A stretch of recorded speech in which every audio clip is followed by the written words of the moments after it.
I started to mention before some symptoms of insulin resistance. So even if you don't have lab work, you can get some good clues if you have insulin resistance.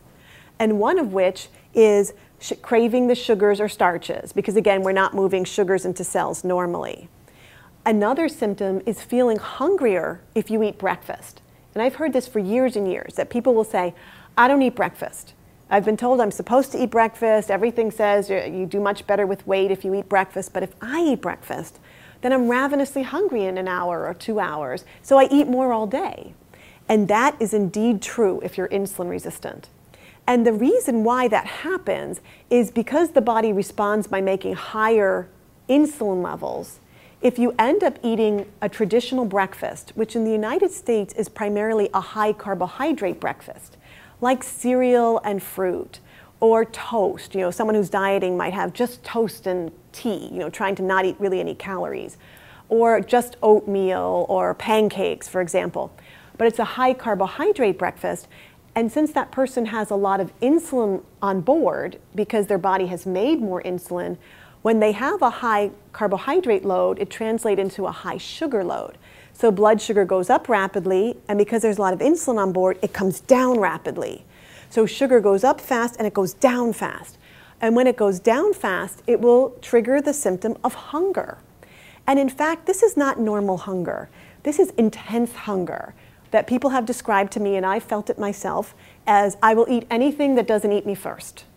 And the reason I felt this is I do have family history of diabetes, and I've been pregnant 4 times. When you are pregnant, you are in an insulin-resistant state. That's why a lot of women get morning sickness, because their blood sugar's dropping.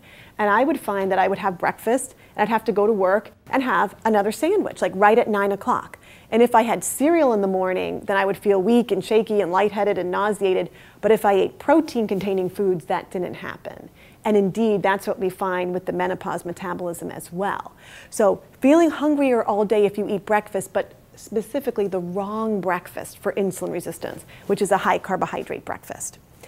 Feeling weak or shaky if you go too long without eating is another sign. Again, because of those higher insulin levels, eventually sugar drops. And other people will describe that they're not hungry until they start eating. They wake up and they're not hungry in the morning because insulin levels are higher and the body's been working hard to push sugar into cells all day. It's been, all night, so it's been doing that. So you're not really hungry in the morning. And often people say, I'm not really hungry at lunch. But 2 or 3 o'clock, I start getting hungry, and then I eat, and then I can't, then I'm so much hungrier. It's like eating has actually accelerated the hunger, and indeed that's the case. What I have found is that eating the wrong foods when you have this condition actually acts like an appetite stimulant. You stimulate your appetite. And this is very important because in my practice here in Naples, I have worked with thousands of patients over the years, and a lot of them are age 50 and above. Many people in their 60s and 70s, I have quite a few patients who are 80 in my practice as well, but they have heart disease, and they have high blood pressure, and they have diabetes, and they have all these other medical conditions.